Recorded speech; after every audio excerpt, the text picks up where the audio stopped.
the frustrations during the game is that you couldn't match their intensity? Yeah, that was part of it, but I mean, we were pretty much losing the whole game too, so that goes into frustration as well. So we just lost. More questions to the student athletes? Over here. You said you got out-rebounded, and I checked the stats. You did, 36-32. How does Baylor get out-rebounded by Yale? How's that happen? Are you directing that towards anyone? Gentleman who just talked about getting out-rebounded. He had the stat sheet. Tori? You said how do they Yeah, have they have more rebounds you than said us? you got out-rebounded. I was surprised. You did, 36-32. How So- does Yale out-rebound Baylor? You go up and grab the ball off the rim when it comes off, and then you grab it with two hands, and you come down with it, and that's considered a rebound. So they got more of those than we did. Any more questions for the student athletes? Okay, one more question here. That's for Jonathan. You guys tried a few things defensively. Were they just finding the open areas, or what was going on? We just didn't keep our man in front of us. That's what we didn't do. Simple as that. Okay, thank you. Anything else? Okay, we'll now dismiss the student athletes back to the locker room. Thank you.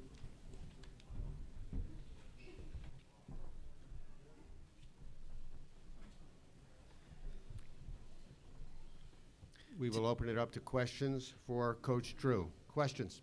To answer the rebounding question, I think it's fair to look at Yale out-rebounded Illinois 48-25. They were even on the glass against Duke and SMU, but had more offensive rebounds, I believe, against both. They're 7th in the country in Ken Palm's RPI offensively and defensively. I believe we're 3rd offensively in rebounding, but like 30s or defensively. So they're a very good rebounding team. And I think the biggest thing anyone can mistake in is where someone, what conference, what school, or whatever. That's what makes March Madness March Madness. It's not who's the best team 4 out of 7 games like the NBA. It's who's best for that 40 minutes. And Yale was better than us today for 40 minutes, and that's why they won this game. And I think they're very well coached, very disciplined, and it's a very good team. So I think they deserve a lot of credit. They got a lot of veteran guys, a couple 23-year-olds, and I think that experience helps. So they deserve the win. Questions for Coach Drew? We'll go right in front. Paul Catalina, ESPN Central Texas. Coach, after what happened last year, losing the first round, does this one sting that much more? Because it's yeah, they all sting. But I think we were all focused on making sure we didn't have the same ending we did last year. And we got off to a good start, and then we had trouble controlling Mason and went to man, and I thought we were able to mix some things up and slow him down a little bit. But unfortunately, offensively, we really dipped in the second half, shooting only 38%. In first half, we were 52%, 51 and change. And I thought that really hurt us. More questions? Right in front. Scott, what do you think the problems were defensively? Was it just their passing, or? No, I think they have very, very good players. They got guys that are going to make some money playing this game, number one. And then number two, I think, I mean, again, I think Mason really controlled the tempo, and he created offense for everybody else. If you trapped them on the ball screen, they threw out and got some open looks. If you switched, well, now you had a rebounding disadvantage. If you gave long help, now they were able to hit a three with 32. So, I mean, they did a good job exploiting him on ball screens and making it tough. And I think he really deserves a lot of credit for playing an outstanding game. Do we have any more questions? Go right in front.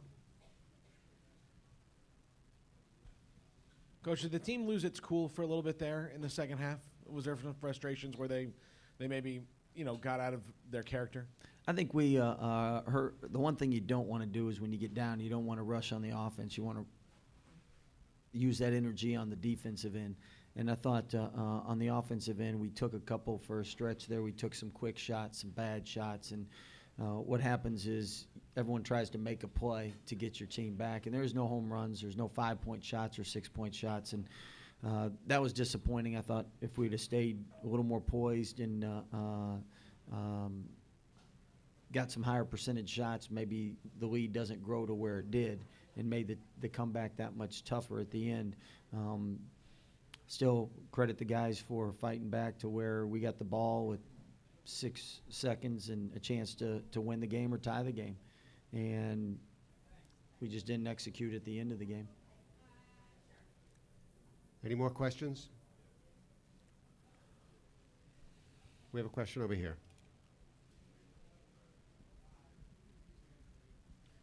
Scott, Pete Thamel from Sports Illustrated. Just walk through that last possession and what you saw there. Obviously, you're limited with what you can do with 6 seconds, but you couldn't have been happy with the result.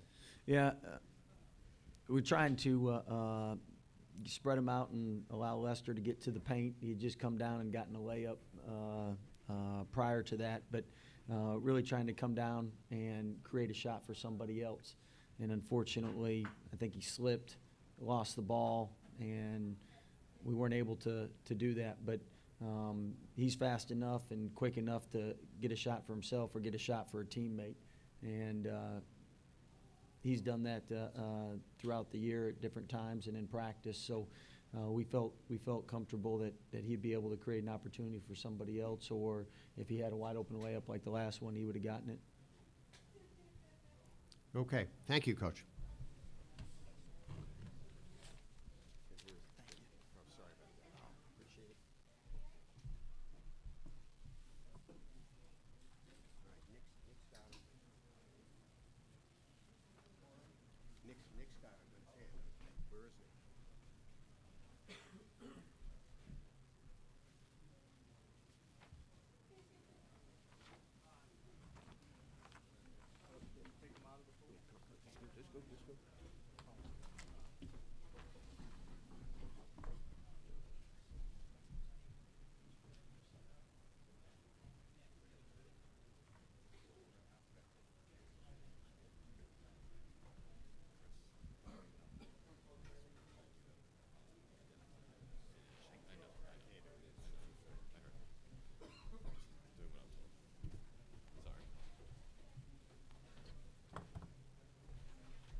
Okay, we now have Yale, and Yale advances to the second round on Saturday versus Duke. Before we start, just a reminder to please identify your media organization and your name. We are joined now by Yale student athletes Makai Mason, Justin Sears, and Brandon Sherrod, along with head coach James Jones. Coach Jones, would you please start by making an opening statement? I thought it was a really well-played game by my team. They did a tremendous job at following the scouting report. And the best statistic I can look at on this sheet here is that we out-rebounded Baylor. And, you know, they're a big, strong, physical team, the #1 offensive rebounding team in the country, I believe. We did a great job at making sure we got our lion's share of those. It's all the difference in the game. And I thought that there was a key stretch where Brandon and Justin both were in foul trouble, and we brought a couple guys off the bench, Sam Downey and a little play Blake Reynolds, and they really gave us a boost and changed the game and gave us a chance to win. Thank you, Coach. We'll now have questions for the student athletes only. Again, please identify yourself, your media organization, and direct your questions to a particular student athlete. Questions? In the back. Hi, Cameron Kaufman, WYBC Yale Radio. Makai, you were perfect from the free throw line during this game, and you made some really clutch ones down the stretch. Can you talk about what was going through your mind shooting those free throws with the whole arena silent and the game on the line? I wasn't really thinking anything, to be honest with you. I guess I was just trusting in my practice. You know, hours and hours of just, you know, shooting foul shots at the end of a workout and making a certain amount in a row before I'm able to leave the gym. So I guess just the practice paid off today. Questions for the student athletes? Right here. Bill Koch with the Providence Journal. Justin, there were a few moments where you made a couple gestures to the crowd. It seemed like you guys were really enjoying it out there. Did you guys feel that you had the building and that they were, for lack of a better term, rooting for you guys today? Yeah, definitely. We want New York or Providence, and we got Providence, and we're only an hour and a half away from Yale, so this is huge. And I think the big thing is it's a little bit bigger than us. We've had everyone and their mother come out to say kind words to us, from the governor of Rhode Island to people from the team in 62 to speak to us. So this was bigger than us, and we wanted to do it for all the Yale faithful out there, and we're happy just to pull off the W. Another question for the student athletes? This one's for Justin, but anybody else can jump Please in. identify yourself. Sure. Chris Gasper, Boston Globe. This one's for Justin, and anybody else can jump in here. At a school like Yale with so much history, there are so few firsts. What does it mean to you guys to be part of the first Yale team to win an NCAA tournament game?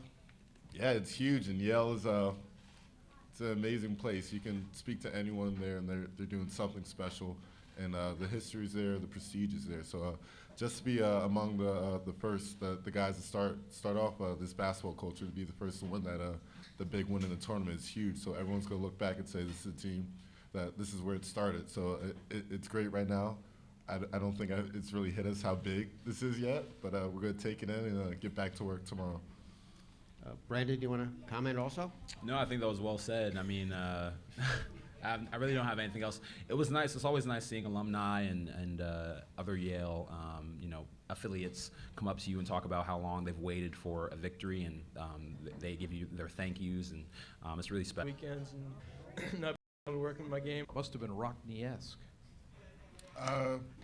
She just gave a short anecdote about when she was running for governor, and she was going to be the first Democrat to win in 12 to 16 years, and at the same time she was going to be the first woman to win. So she just told the story about how she was the underdog, no one believed she was going to win, and she's the governor of Rhode Island now. So she just gave us that story and said we're in the same or similar position, and just believe, and that's what we did, and we pulled out the victory. We have a question in the back. Steve Buckley, Boston Herald. Makai, two questions. Number one, what college team did you root for growing up? And number two, how do you physically feel right now? Because you took quite a beating. You seemed to get hit in the eye, and you were getting bounced around pretty good. Feels great. I rooted for UMass growing up. I'd go to like most of their games because that was local for me. But yeah, I guess I'm kind of used to that at this point in the season, getting thrown around out there. But yeah, I came in with a couple bumps and bruises, and I'm sure I'll have a few more by the end there. Any more questions? You got a follow up? Steve Buckley, Boston Herald. Were you recruited by UMass? Not really, no. Okay, we have another question over here. James Badassia, Daily News. Justin, you said on Wednesday that you wanted to go out with a win or two. You got one win now. I mean, what are your plans moving forward? Celebrate tonight. We're gonna go Dave & Buster's. We're gonna win a few games on the basketball shooting game, and then we're gonna have practice. We're gonna have scouts tomorrow. And we're gonna try and get a second win tomorrow against Duke. Right here. Bill Koch with the Providence Journal. Brandon, with you and Justin in foul trouble, can you talk about the minutes that Blake Reynolds gave you there midway through the second half? Yeah, I think one thing that there have been a lot of naysayers that have said that we don't have any depth You know, we just have guys who are always ready to step up. Coach talked about before the game, just everyone doing their job and knowing where they need to step in. And it's really awesome to see Sam Downey, who has stepped up every game this year and really giving us great minutes. And then Blake Reynolds coming into his role and just really having the guts to knock down a big-time shot. And that was a huge play for us. He also gave us great minutes rebounding and defending as well. And so when you have guys like that who are confident and who also know that they can contribute and who are also ready to come right off the bench and you know, give us some great minutes, it's awesome to see. And I mean, we knew that they had it in them. So We have time for one more question for the student athletes. Right here. For any of the three of you up there, you know, I say this semi-facetiously, the Big 12 thinks they should get 10 teams in the tournament every year. The Ivy League, you know, never gets more than one. From both an Ivy League standpoint and a mid-major standpoint, are teams at your level underrated, not just by fans, but in essence by the selection committee? Yeah, definitely. We're not on national TV every night, so guys haven't heard of Makai Mason before, and he just dropped 31. He should be a scholarship player at any high major program. But it's a chip on the shoulder for us just when we step out there, and you could see Baylor that they didn't take us seriously from the start of the game, and as we started hitting shots, we realized we're for real, and that's with a lot of mid-major teams. They don't really do a good job scouting them, and they don't really think highly of them. But when you have a bunch of seniors on the team, and at the same time guys who are playing hard out there, anything can happen, and that's how we pulled out the win today. Okay, thank you very much. We'll now dismiss the student athletes back to the locker room.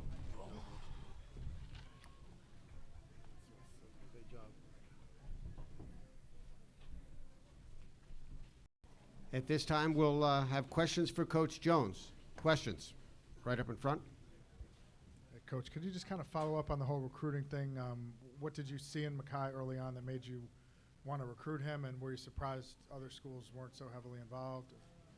Well, no, I guess I could say I wasn't surprised that other schools were heavily involved. We got involved with him quite early. He committed to us, told us he wanted to come, I believe, when he was 11th grader. Sorry, a 10th grader. So it wasn't that long of a recruiting process to have him commit to us. And the thing that I enjoyed and liked most about him, I went to watch him work out at Hotchkiss, and his dad was playing. I believe his father had on some ugly yellow sneakers. And so it was kind of like an old man's pickup game. And he was so intent on winning that pickup game, that fire, that desire, that commitment to being good, you could just see it in his eyes. And that he had already committed at that time, but at that point, I knew I had somebody special, the way he reacted. I can't remember if they were playing against each other or not. I just remember that, you know, those yellow sneakers, I can't forget them now. They're on the brain. And the fact that they were playing, and so it wasn't like it was a high-level game. Right? His dad was playing, right? So, but he wanted to win so bad in a game like that. That meant something to him, because I was in the gym. He wanted to prove to me that, hey, I'm going to be able to play for you. And, you know, you saw it tonight, he's a special player. And you don't see it every night. He doesn't feel like he has to do it every night. But when he's time to step up and the lights are on, he's ready to go. Questions for Coach Jones? Go here. Jim Donaldson, Providence Journal. Coach, same question I asked your players. It always seems to me yearly that teams at your level and leagues at your level, what kind of statement does this make when Yale can come out and with no fluke involved, beat a very good Big 12 team? Well, like history would tell you that the Ivy League has done pretty well as of late in the NCAA tournament. A few years back, Cornell won a couple of games and got to the Sweet 16. Harvard has won a couple of games a couple of years in a row. And this year we've been able to win one so far. I look at the RPI, and I was really curious why Princeton wasn't mentioned in anybody's bubble team. They had an RPI in the 30s, and they're one of 3 teams in the 30s that didn't make the tournament. But no one ever mentioned them, and partly because they're in Ivy League. And they didn't have a great non-conference in terms of a signature win. But what people don't understand and how this works is that we never get a high major team in our building. Very rarely does that ever happen. So it's hard to get those wins to prove it, because when you have to go on a road and play at Baylor, it's a whole different story than playing them on a neutral court or playing them in your building. So the matrix of it say that we should have been somewhere between a 10 and a 13 seed, and we got a 12. You know, but we have a 40 RPI. You know, our Ken Palm's 39. So if those numbers don't mean anything, why do we have them? Like last year, we were in a situation where we should have gotten NIT. There were like 13 teams that were picked after us in RPI, and every single team before us got in. So if it doesn't matter, then why is every other team before us got in? And then they skipped us and went on to 13 other teams. So, and one of those teams was UConn, and we beat them on their court. And it's hard for me to understand why nobody understands how hard that is to do. That's like impossible to do. It's happened one time in 80 games or something ridiculous like that. In any event, I could go on for a while on that question. Yeah, I'm going to get misquoted. I'll shut up now. Questions for Coach Jones, right in front.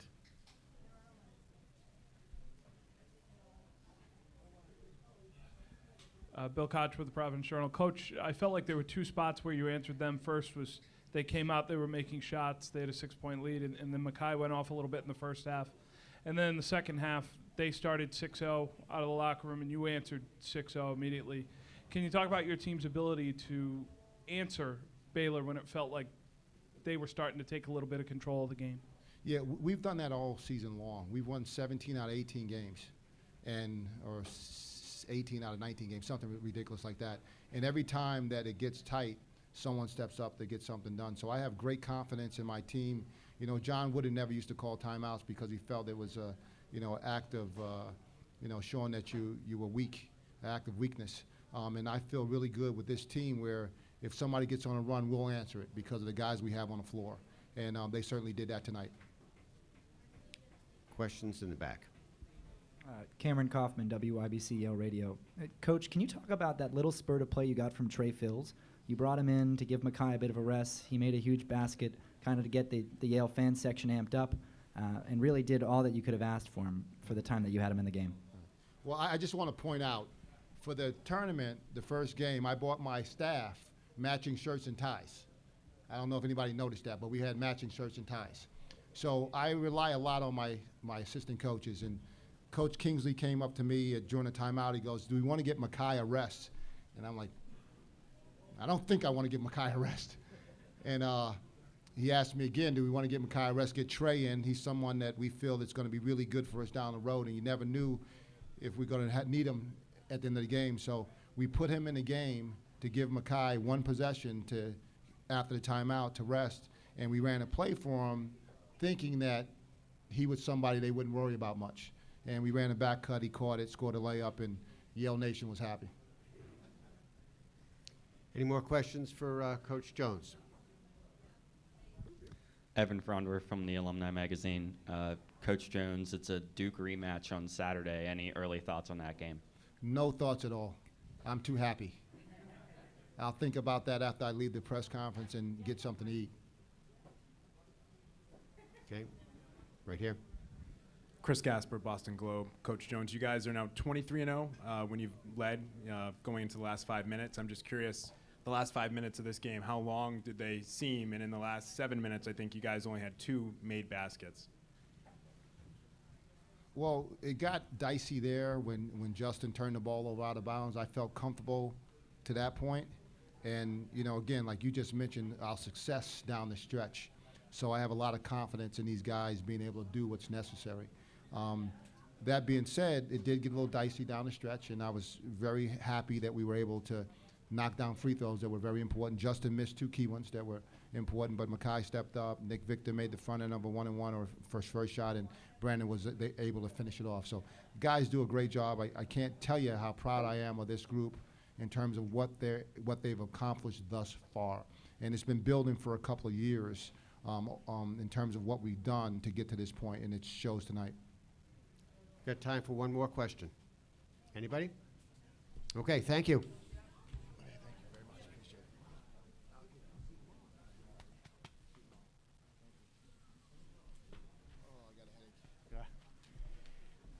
Just to repeat some notes, with 23